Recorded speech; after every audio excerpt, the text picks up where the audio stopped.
Audiobook summary presents A Passage to India, a novel by E.M. Forster. Two English women, the young Miss Adela Quested and the elderly Mrs. Moore, travel to India. Adela expects to become engaged to Mrs. Moore's son, Ronnie, a British magistrate in the Indian city of Chandrapur.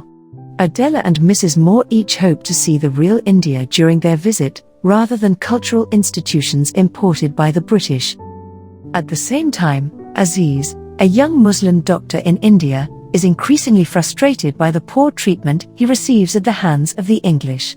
Aziz is especially annoyed with Major Calendar, the civil surgeon, who has a tendency to summon Aziz for frivolous reasons in the middle of dinner. Aziz and two of his educated friends, Hamidullah and Mahmood Ali, hold a lively conversation about whether or not an Indian can be friends with an Englishman in India. That night, Mrs. Moore and Aziz happen to run into each other while exploring a local mosque, and the two become friendly. Aziz is moved and surprised that an English person would treat him like a friend. Mr. Turton, the collector who governs Chandrapur, hosts a party so that Adela and Mrs. Moore may have the opportunity to meet some of the more prominent and wealthy Indians in the city. At the event, which proves to be rather awkward, Adela meets Cyril Fielding, the principal of the government college in Chandrapur. Fielding, impressed with Adela's open friendliness to the Indians, invites her and Mrs. Moore to tea with him and the Hindu professor Godbole. At Adela's request, Fielding invites Aziz to tea as well. At the tea, Aziz and Fielding immediately become friendly, and the afternoon is overwhelmingly pleasant until Ronnie Heaslop arrives and rudely interrupts the party. Later that evening, Adela tells Ronnie that she has decided not to marry him. But that night, the two are in a car accident together, and the excitement of the event causes Adela to change her mind about the marriage. Not long afterward, Aziz organizes an expedition to the nearby Marabar caves for those who attended Fielding's tea. Fielding and Professor Godbole miss the train to Marabar, so Aziz continues on alone with the two ladies, Adela and Mrs. Moore. Inside one of the caves, Mrs. Moore is unnerved by the enclosed space, which is crowded with Aziz's retinue, and by the uncanny echo that seems to translate every sound she makes into the noise boom. Aziz, Adela, and a guide go on to the higher caves while Mrs. Moore waits below. Adela, suddenly realizing that she does not love Ronnie, asks Aziz whether he has more than one wife, a question he considers offensive.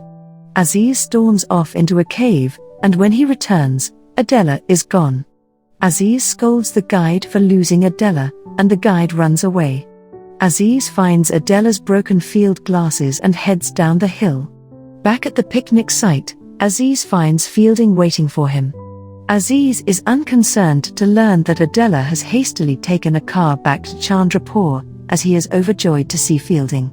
Back in Chandrapur, however, Aziz is unexpectedly arrested. He is charged with attempting to rape Adela Quested while she was in the caves, a charge based on a claim Adela herself has made. Fielding, believing Aziz to be innocent, angers all of British India by joining the Indians in Aziz's defense. In the weeks before the trial, the racial tensions between the Indians and the English flare up considerably. Mrs. Moore is distracted and miserable because of her memory of the echo in the cave and because of her impatience with the upcoming trial. Adela is emotional and ill, she too seems to suffer from an echo in her mind. Ronnie is fed up with Mrs. Moore's lack of support for Adela, and it is agreed that Mrs. Moore will return to England earlier than planned. Mrs. Moore dies on the voyage back to England, but not before she realizes that there is no real India but rather a complex multitude of different Indias. At Aziz's trial, Adela, under oath, is questioned about what happened in the caves. Shockingly, she declares that she has made a mistake. Aziz is not the person or thing that attacked her in the cave.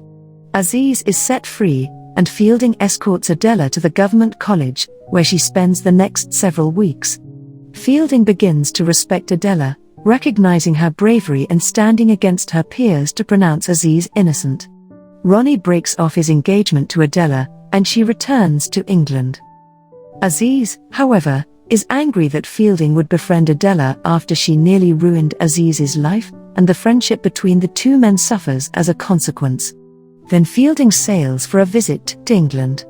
Aziz declares that he is done with the English and that he intends to move to a place where he will not have to encounter them. 2 years later, Aziz has become the chief doctor to the Raja of Mao, a Hindu region several hundred miles from Chandrapur. He has heard that Fielding married Adela shortly after returning to England. Aziz now virulently hates all English people. One day, walking through an old temple with his 3 children, he encounters Fielding and his brother-in-law.